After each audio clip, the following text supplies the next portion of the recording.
Welcome back to the Speaking and Communicating podcast. I am your host, Roberta.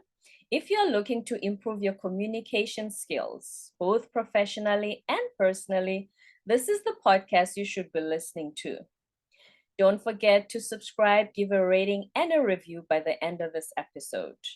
Today, I am privileged to be joined by Natasha Bazilevych, who is a business trainer and a public speaking coach. Talk about being in the right place. And Yes. before I go any further, please help me welcome Natasha. Hello.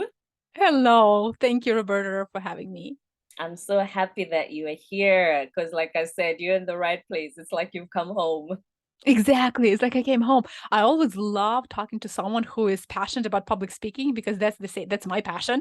And then it's like, how two people speak about something they love, you can never stop them. Yeah, exactly. We found your tribe. So tell Yes. us a little bit about your background, where you grew up. I grew up in Ukraine and I am a Ukrainian. I am in the US right now, but only since the war started, because also I have a family here and also my business is here.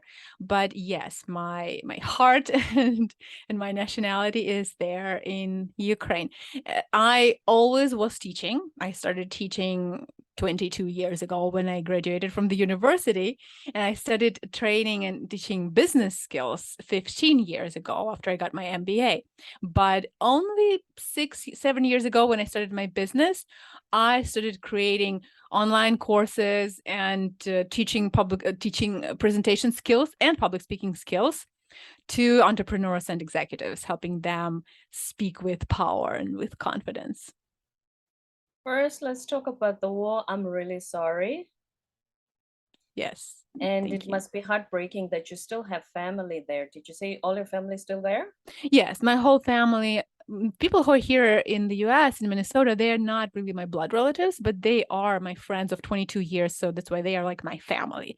And when we heard the rumors that the war was going to start, then they said to me, "No, you're coming. We won't even talk about this. You're coming." And I got the ticket. I got there 2 weeks before it started, actually 1 week before the airlines stopped flying. Oh But my yes, my God. whole family, all of them are still in Ukraine, and I pray every day for them because you never know what's going to happen. Hmm. We pray every day for them too. Do you know if any of your family is affected since the war began, or are they all safe? Well, all of them are safe except for one person. He is my niece's husband. So he's in the military, and uh, when they were near the Russia, so like that's the north of Ukraine, with his unit, the whole unit got under the burning building and everyone was killed except for him. And that's like a Oh my miracle word. because he was under that building for 2 hours. And then when they got him out, they were able to get him to Kiev really fast and he survived. They had to cut his right arm and right leg completely, Oh no. and he wasn't breathing for himself, but now he can breathe and he can talk, and they took him to Finland for more treatment, and we hope that he'll be able to walk with some bionic leg, or hopefully they will be able to get him that kind of help. But yes, the rest of my family, they are fine except for in Ukraine. I was talking to my mom today and I heard air raid sirens because they have those every day. Hmm. That's the life there. Yeah, What I don't understand is we live in 2022 with I know. all the global connection. You would think that when the day that it started, the rest of the nations would say, "Hey, let's do something about it and stop it." You know. Exactly. It's like this big bully, and everyone else is thinking, "Oh no, just imagine in a schoolyard, the big bully is coming to some kid who is much smaller and maybe doesn't have as much strength and trying to Hmm. bullying him, and then all and the teachers around are coming and saying, "Oh, this big bully is so strong. No, oh, he has a gun in his hand. We shouldn't really hurt him. We will let him hit and kill that little kid because he has a gun. We won't do anything about it." So that's what is happening in the world right now. Everyone is just saying, "Yeah, we'll let him kill those people in Ukraine because he has a nuclear weapon. So let's not do anything about it. Let's just let him kill hundreds and thousands of people in Ukraine because he's a bully.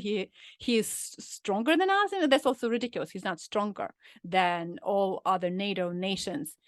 in the world. That's So, what yes, that's me ridiculous. as a regular person is confused by as well. Like you cannot tell me somebody is that powerful Hmm. and everybody else thinks we cannot do anything about it. It's very confusing. It is, but what's also ridiculous is that they are afraid of him, or I don't know why they're not really acting the way they should be acting. Mhm. But it's not true. He's a liar. Yes, he's a crazy man with the finger on the button of a nuclear weapon or nuclear bombs, but he's not that powerful. If all the nations together could put their forces together, then they would be much more powerful than this bully with just expanded, inflated ego. Yeah, that's why I always say the one thing that's said about politics is that they are up there making decisions on our behalf that affect us negatively. We don't have a say, and yet we're the ones who get affected. Exactly. We don't get to choose this. So yeah, we will always pray for your family members who are still Thank you. stuck there. Thank So you. how did you get started on this public speaking coaching business? Well, I started my business 7 years ago in 2016, and 6 years ago. Why am I saying seven? Yes. So it was 6 years ago. And first, my idea was to create an online school with China. I would teach English to the Chinese students. But that became impossible. So it was like a failure, and we pivoted. Or maybe it wasn't really a failure, it was more of an A experiment. learning experience. That's what we call Exactly. failures now. Learning Exactly. experience. Yes, because I got a lot of friends and partners in China. It's just that it was impossible to start an online school. I didn't know the market well enough, even though I did the market research. I had a person do it for me there in China. But still they have a different they live in a different cyberspace is the way I Mhm. say it, because they have a different kind of social media, not Facebook, not Instagram. Google doesn't work there unless you have VPN, but also people can't really have that in China. It's blocked, and even VPNs blocked. Then another one appears, then the government blocks it. Then another one appears. So it's just the constant war of the Chinese government and VPN, which allows people there to see the websites that we can see everywhere in the world. So yes, that didn't work out. I pivoted and I started teaching business skills to the rest of the world. And after the pandemic, I saw that a lot of people needed presentation skills. They come to me with public speaking questions. And I saw that I love that the most. That was my favorite thing to teach. Love So it. I niched down and I started teaching it. And I'm enjoying I created online program and courses and started teaching corporate trainings and created my podcast. And so public speaking became my jam. It certainly is my jam too. That's why I think you found your tribe again Love today. it. Um, when you were finishing your MBA, was did you know already by then that this is the route you wanted to take? Oh no. No, I was going to teach some business skills. We started working with business professionals, with CEOs and owners of business, and that's why I needed MBA so that I understand who I'm working with. Hmm. But I didn't really know that I would even start my business. That was 2007 when I finished it. So Right, it was, yeah, a a long while time ago. ago. So you Mhm. were, was that like management consulting when you were working with the CEOs? Yes. Well, I was working, it's international partnerships. That's an Hmm. educational foundation and a Christian mission. And so we were doing a Oh. lot of different seminars and workshops, and we were teaching also. I was teaching business skills and business trainings. Hmm. And we started working with CEOs and with executives. They were coming to us, to our office, and I was teaching them different mini trainings and seminars, workshops. And that's why I decided I'm going to get my MBA. So, Right. and that was back in 2007, 15 years ago. So in teaching what you call business skills, what does that usually entail? So that's leadership seminars, habit building, creativity, emotional intelligence, time management, and presentation skills, of course, is one of the biggest ones. Sometimes it's Hmm. cultural intelligence, and social relationship building, team building, all of that. Setting goals, achieving goals, also performance, And are soft. you still doing that? In Yeah. particular, the business training, the business skills training? Sometimes, yes, I do. And I help people with that. It's just that now my focus is on presentation skills. Presentation skills. Let's talk a little bit about the emotional intelligence part. Mm-hmm. What does that look like, and what do we feel like we lack Mm-hmm. before we sign up for a course like that in general? When it Mm-hmm. comes to emotional intelligence, what is it that we miss? Mm-hmm. Well, first, let me explain maybe for people how I teach emotional intelligence and actually connected with speaking as well now, Mhm. because emotional intelligence has 4 areas of expertise or competencies, we can call them 4 quadrants. If you imagine big square and we divide it into 4 parts, 4 quadrants. It's self-awareness, social awareness, self-management, and relationship management. So self-awareness, that's knowing ourselves, understanding who we are, and understanding our own emotions. When we feel something, we're able to say what we feel, to name that emotion. And we can understand why we feel that way. So that's self-awareness. And when we talk about speaking, actually, that's also knowing my style, knowing my personality, and knowing what I feel when sometimes we're nervous before speaking. And all of that really helps with being able to speak well when you understand your own style. So that's for self-awareness. Then social awareness, that's all about other people. That's when we Right. can read other people's emotions, or as a speaker, read the audience. Yeah, so that if you need to take a little detour from what you thought you were going to say on your speech, if they look like they're sleeping, do make them do something. Exactly. Yes. That also, that will be already in emotion, in relationship management, I would say, Okay. but the action. Yeah. But social awareness, that's understanding what they feel, so that we could then use that information in their management. When you see, and yes, like you're saying, someone is falling asleep, or we can look at their face and we can read the emotion on their face, or little movements, little micro expressions, and we can see, ooh, they just didn't like what I said. Well, maybe that's okay. But if I see that everyone reacts that way, or everyone just now has what you just now had, that expression on your face, it's like thinking, what's that? So if I Maybe see that digesting it. yes, so maybe that means they're closing their eyes a little bit. It means that they're trying to understand what I'm saying. That gives me an understanding. Oh, okay, so they probably need more explanation, so I will Right. clarify it. So yes, it's so important to have this social awareness. And then of course self-management, that's managing our own emotions, being able to turn that nervousness into energy, being able to breathe and stop that fear, and all other kinds of emotions. And then relationship management, that's managing your relationships with other people. But if we talk about speaking, that's what you Mhm. just said. Take all that information you learn in social awareness and use it for when you are speaking and you engage your audience, respond to them or not respond. Because sometimes when we have a difficult person in the audience, people tend to focus on that one difficult person. They start throwing us some objections, for example. They Right. disagree with us, and we focus and we start responding to them. That is a mistake, because what about the rest of people? They came here to listen to your message, and you are responding to just one person who You've been maybe is. triggered. Yes. So just say to that person, I respect your opinion. Let's talk about that after the presentation. Right. That's the relationship management. These 4 Mhm. are emotional intelligence skills. And a lot of times people will come because they don't know how to manage their emotions, or maybe they are not sure how to read the room. That's a great skill, to be able to look and read people's body language. So it really will depend on what people would love to improve. Mhm. First of all, I find that I always say adults are children in big bodies. So if you are not able to learn to manage your emotions at home while growing up, you just throw your toys out of the cot and they give you what you want, so you stop screaming. That's usually the adult you become. Yes.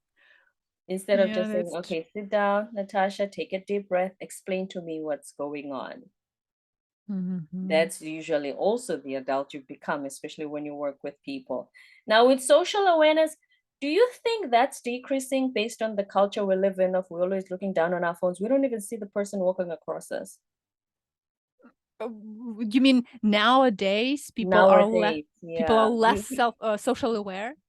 We are just so zoned out of our environment, the people in it, this reading the room. I think we are losing it. I'm 46, so I grew up in an era where there were no cell phones. If you're gonna meet the guy for a date, he couldn't tell you that he was running late because the only phone that existed was at home.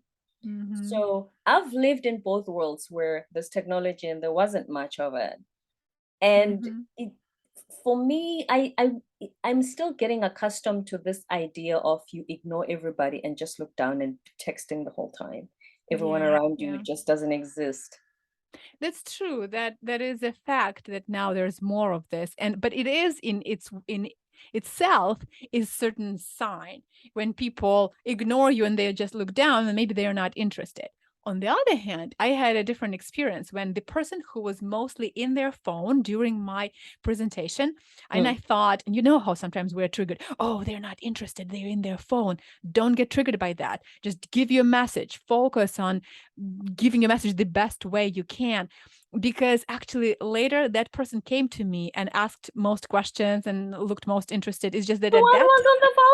Yes, the one that was on the phone. Sometimes there are reasons we don't know. Maybe that person really got an important text and they needed to be in the phone. Sometimes people don't really like to look up. They like to look down and they maybe are taking notes on their phone.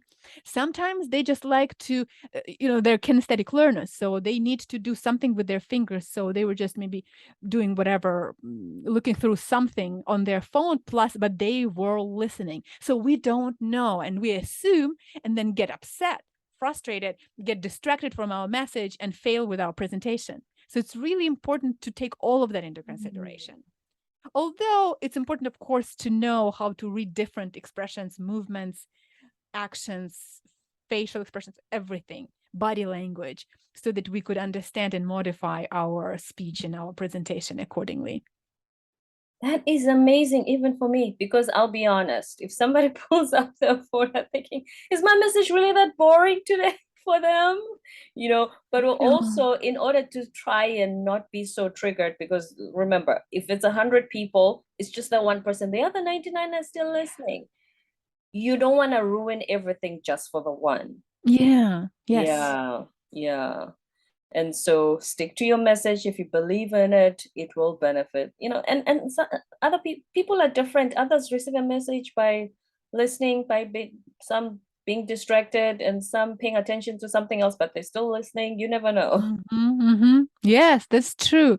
So it's always hard to really read the room and know what's going on for sure, but it is also a great tool and learn. I want to suggest and also encourage everyone to learn the meanings of different micro expressions. You can read Joe Navarro's book. He is the Yes, ex-FBI. what Have you read him? everybody says, the former Yeah. FBI agent. That's Yeah. right. I love him. I Yeah. love him too. Yeah. So you can then know, okay, what does that mean? Because we know the main expressions and we can read that. I hope that we all understand it. Everyone who is even at least a little bit interested in it knows. But there are some movements, soothing movements, touching your neck here, or for men, it's touching their thigh.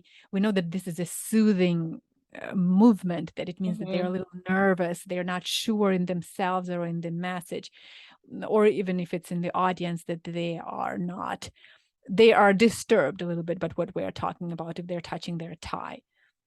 So a lot of different movements, it's important to know what they mean. So what is it that when you coach, what are some of the tips you give? First of all, someone who says, Natasha, I have a lot of these ideas, but I'm so nervous about being on stage. I just freeze at the idea of having so many eyes on me. Yes, I had a client who, she didn't just freeze, she would have tachycardia. She would need to take a pill before going live, even not even just going on stage or speaking in a Zoom room with a lot of people, but even just going live. She said, Natasha, should I just give it up? Because I mean, that's my health. I have to take pills every time. I can't breathe. So what is it? I said, well, you can give it up, but you have a dream, don't you? She has a dream. She had a dream to start a Spanish speaking club and her online school. I said, well, are you ready to give that up? She said, no. I said, well, you need your speaking skills, right? Yes, of course. So we started working on it. And as soon as the person understands their why, do they really need? Okay, ask yourself. If they freeze, then ask yourself, do you really need public speaking skills? And if that's a person who's an entrepreneur or who really wants to advance in their career, who wants to share a message with the world, who wants to really speak and be heard, then for sure that is the person who needs presentation skills and public Right. speaking skills.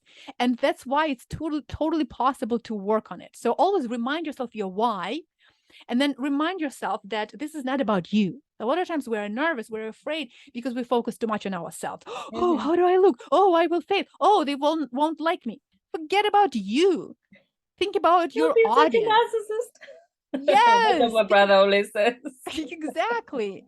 Think about the message, think about your people, and forget about your own self, because if you make a mistake, so what? Everybody makes mistakes. I use those to actually make a not self-deprecating, but just laugh at myself, and then the audience laughs with me. Yes, me Yeah. too. I make a mistake. If I make a mistake, then I say, hey, see, okay, I just now made a mistake. Nobody died. You didn't die. I didn't die. We'll keep going. And that's what happens. So I make it a teaching moment. And that's what happens when you make a mistake. You can just keep going and people will understand and relate to you. So yes, And they it's don't know kind of your speech. What if you skip something? They don't know what you were supposed to say. They don't know. exactly. Yes, you're the only one who knows. So all of that perfectionism is in the way, and focusing on ourselves is in the way. So as soon as we understand it's about the audience, and then another tip that I'll say and I give to my clients and my students is use that nervousness, because it's normal to be Yeah. nervous. Turn it into excitement, because we heard all of that a Apparently, lot. it's the same feeling. The same body reaction. So physiologically, our body reacts in totally the same way, because Mhm. adrenaline is released in our body in both cases, when we're excited or when we're afraid. So that adrenaline creates sweaty palms or this pounding heart. So it's the same reaction of our body. So just whenever you're afraid or nervous, just say, I am I'm excited. excited. I'm Exactly. excited. Yes. Yes, yes. And enjoy it. Enjoy it. Turn it into energy. Maybe it will be nervous energy at first, but then you'll calm down. Can I tell you something? One of my podcast hosts told me, because he's also a celebrity insider, so he knows a lot of, he's been in the game for over 30 years. So he's met a lot of the big names. He said Mhm. Michael Jackson used to be nervous when he went on stage. I said, Oh, yeah. no way on earth. He said, I'm telling you, before he stepped onto the stage and did the moonwalk and everything, he used to be nervous. Yes. And I So hear who that a are we lot. to think that we shouldn't feel nervous at all? Hmm. Yes. A lot of speakers, not all of them, Right. but a lot of speakers, they are nervous. One, Craig Groeschel, he's a speaker and a preacher, and he Hmm. says that every time for what 30 years over, I can't even remember how many, she was speaking on stages and leadership conferences, summits and conventions, and he says, I want to throw up every time before I need to go to the stage. I'm so nervous. So And it still yes, goes. yes. Hmm. And what if someone says, Natasha, my voice is very soprano. I don't think that people can listen to how I sound. I don't even like how I sound. You know how some people send voice notes and they don't want to listen back because they don't like how they sound? Yes. Well, the truth is, Hmm. almost nobody likes their voice, because for some reason we have this in our head that we don't really like how our voice sounds, because we hear ourselves differently in our head when we hear ourselves on video, for example, or then on Mhm. audio. For those people who are not used to hearing their voice, it sounds different and it sounds weird. And they don't like. I hear this so much. Oh, I don't like my voice. I don't like my A voice. lot of people say It's that it's so very confusing. Yeah. yes. But if your voice is too high pitch, then practice low pitch. Practice playing with your pitch, because it's actually important to use vocal variety, to use different pitches. If it's Yeah. always high pitch, then it is a little annoying. If you always speak like this, it's really annoying to You listen to sound you. like Fran Drescher. Yes. Banana, Mr. Sheffield. Uh, Yes. So so yes, I think it's important to use different, because we know that if we want to persuade someone, then speaking with a low-pitched voice will be much more persuasive. It sounds domineering, it sounds with power. So if you want to say a statement and show that you believe in that, then use your low-pitched voice. But it has to be normal. So not if I use this kind of low-pitched voice, that's really not normal because it's not my pitch. But this is, for example, this is low, but this is my low pitch voice, and I can go up and I can have, this is my high pitch voice, but this is not my high pitch voice. It's very unnatural. So play with it, but find the range of your natural pitch from high to low, and then use it, play with it. That will make your voice and your speech much more interesting, and people will not fall asleep, because we play with vocal variety in pitch, pace, volume. Sometimes it's fast, sometimes it's slow, sometimes it's really loud, and sometimes it's a whisper. So the same with pitch. Practice, do different, there are all kinds of exercises, do tongue twisters, and practice reading with different pitches, because I think if someone doesn't like their pitch, you can change it. That's true. It's why, you know how comedians, if they're about to deliver the punchline, they take a pause because the joke that's coming is going to floor you. And yes, they change their pitch sometimes for the punchline. It's the same with vocal variety. If you're telling a story and you're about to drop the moral of the story, you take a pause and your voice changes. Sometimes you do whisper, maybe if you're repeating the moral of the story, that one powerful statement. Yeah, vocal variety is very important. And what else are the fears that people have when it comes to presenting that they come to you for? Well, the fear of public speaking actually, I think, is more the result of the fear of rejection, the fear of failure, of course, the fear of judgment, because that's why people have the fear of public speaking. They don't want to fail, and they think that if they fail, they will be rejected. They won't belong anymore. And we understand that it all comes from a long time ago. It's ingrained in us that we need to belong. And if we are rejected, then it's basically the danger for our life. So people are afraid. We all don't like a rejection. We all are a little bit afraid of that. I'm afraid of it. Subconsciously. Oh, yeah. Yes. And so that's why people come and they say, I'm afraid of public speaking. I have a fear. But in fact, it comes from the fear of judgment, the fear of rejection. Sometimes we can dig deeper and we can find the fear of success, because we can see that people are actually afraid to succeed, because then they will overshadow someone else. And maybe in the childhood, actually, and this is the truth about me, I recently discovered that, because I'm always working. I think we're all in this sphere, coaches and trainers, we're into personal growth. So we continuously grow and learn. So I've just discovered about myself that I do have a fear of success. And I did one session. It's an online, actually, free session with a guy. He was my podcast guest and he gave the access to it.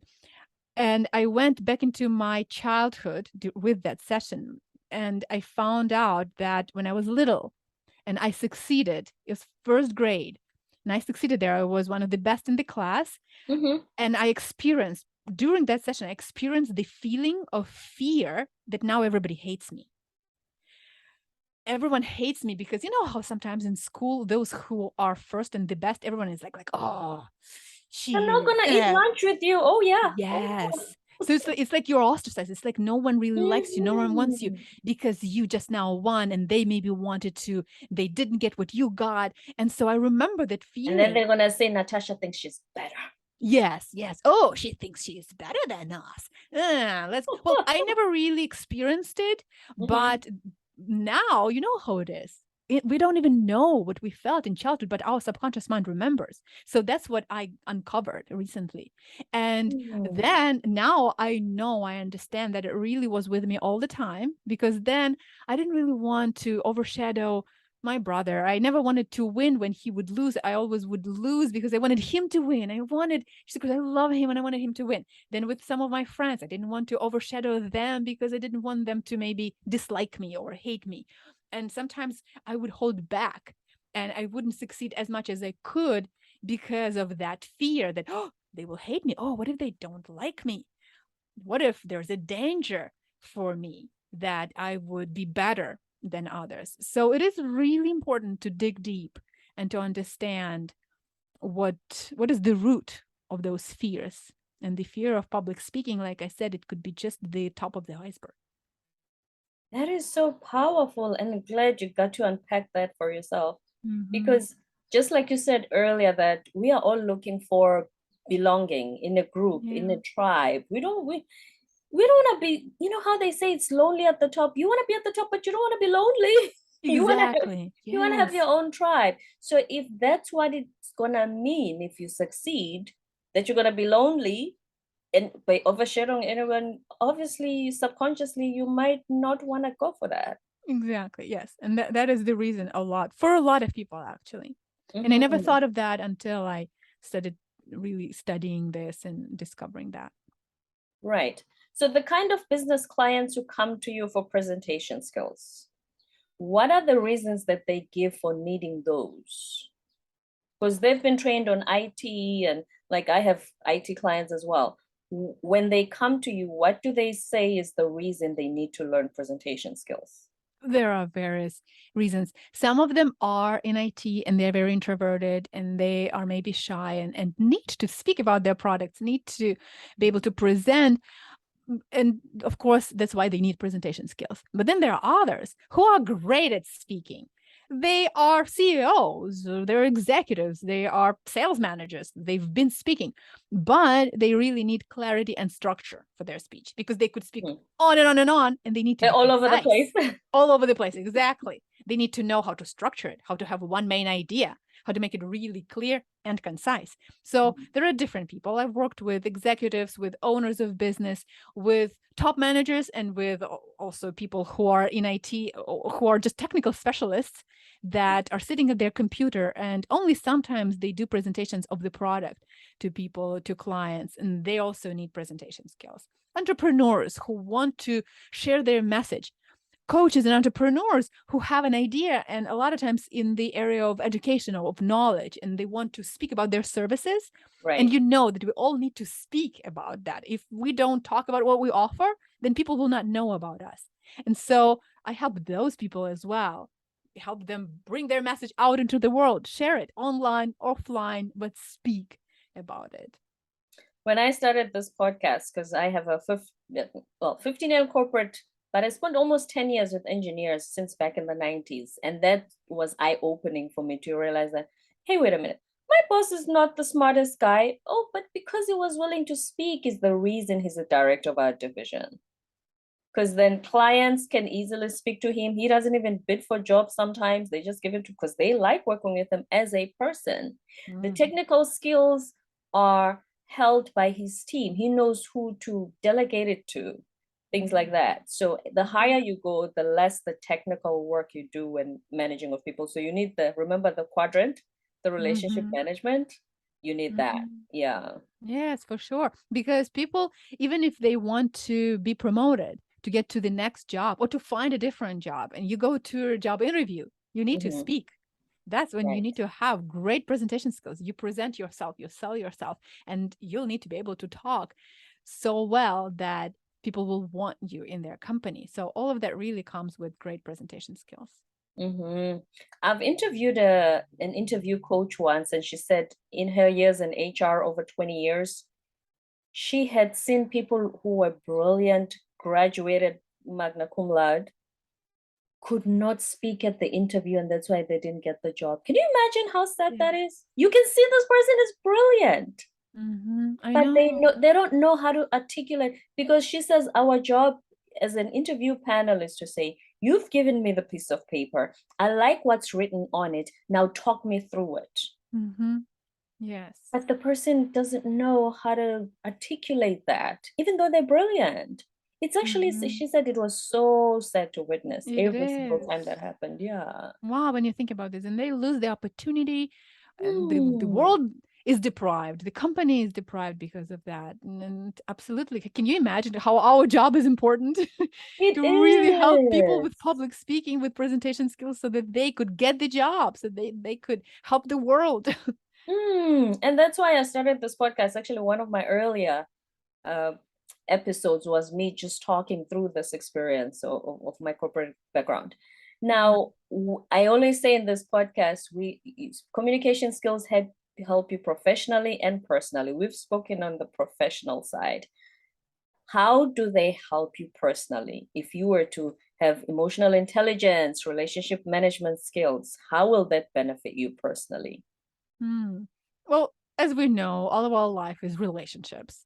So definitely it helps us personally with our family, with our friends, with our loved ones in romantic relationships. If you're able to communicate your thoughts, to express yourself well, to speak clearly, to speak concisely, then definitely we're able to build relationships and to have a good high level of life personally, not just professionally, but yes.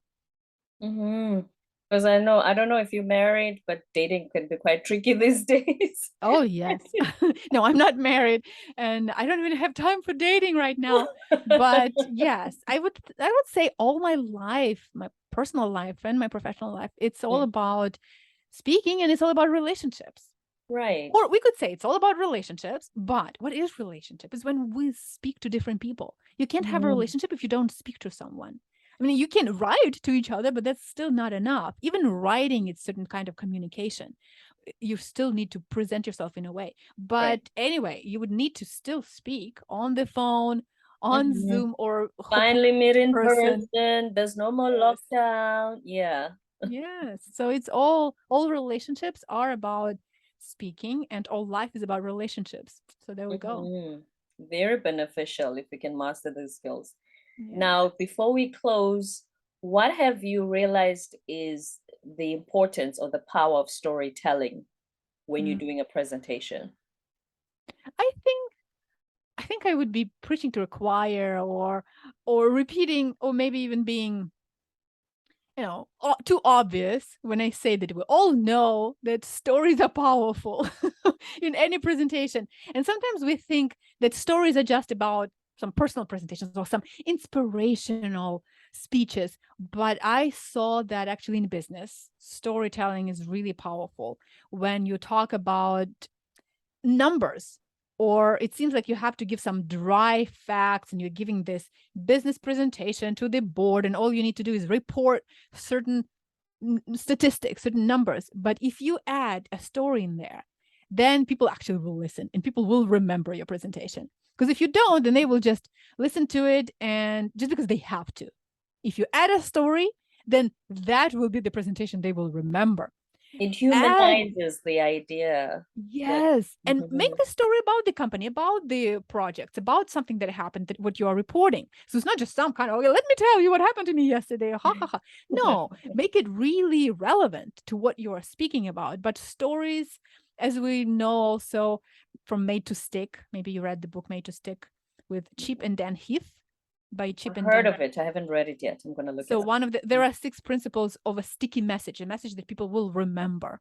And Mm. it's I don't know if I will remember all 6 of them. So it's unexpected, credible, simple, emotional, something else, and story. So I just now Always. credible, concrete probably is one of those that I missed. But the last are emotional and story. When you're sharing a story, it's always definitely emotional. When you are sharing a story, a lot of times it will be unexpected. So when you're sharing a story, then people will remember what you are telling them. You will Mhm. connect with them better. And it's always, always powerful. Always. It touches their emotion. And the unexpected is because obviously they expect the numbers and the graphs and all the programming system you're telling them. But if you insert the story there and it touches them at the emotional strings, then, like you said, that's when they always remember your presentation. Yes, that's true. Mhm.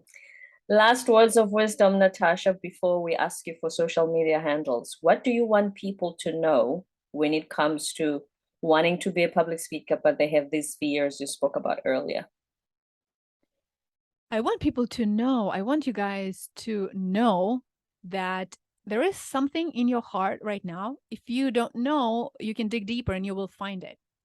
If it's still hard for you to understand what the dream is, what that thought is, what that message is in your heart, then just ask. Just ask yourself, ask whoever you believe it's God, and ask God, ask the universe, or ask your soul, ask your heart, because there is something in your heart deep that you want to share. And if you're not doing it, you are depriving the world or people around you, your circle. So maybe if we go bigger, then we can say the country, the society, the world, you're depriving of something. You never know whose life you could save, because we hear these stories so often when a speaker shares their personal story. And you don't have to invent something. You just share what you experienced, what you went through. And someone shares, maybe they were suicidal and then they overcame it, and they were depressed and they overcame, and they share it from the stage, and there was someone listening, and they wanted to stop their life, and it just saved them. They decided to keep living just because they got inspired from hearing that from the stage. So that could be you. That could be your message. Don't deprive people. You could save lives. You could change lives. You could change the world.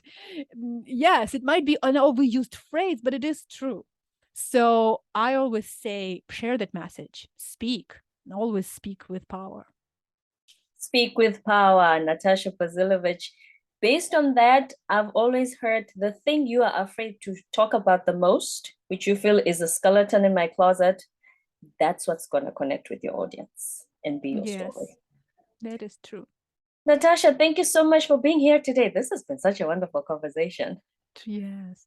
I love talking about this, you see. Found your tribe, found your tribe. So before you go, if we want to learn to speak with power, where do we find you? You can find me on my natashabazilevych.com, on my website. And of course, everywhere on social media, I am as Natasha Bazilevych, or Okay, let's Nat Bazilevych. spell Bazilevych because this is Mhm. going to be audio and Yes, well, they know how to I'm Google. sure that it will be, probably the links will be in the show notes, but Yeah, Bazilevych. right. Yeah. That's Bazilevych. I will, yes, I will definitely put all your handles on the show notes. Definitely. Thank you so much for sharing your knowledge, the skills, the expertise that we need in order to succeed in business and in life. Don't forget Thank to you, Roberta. subscribe, give a rating and a review. Natasha, it's been a pleasure. Thank you, Roberta. The pleasure was mine. Thank you for being here.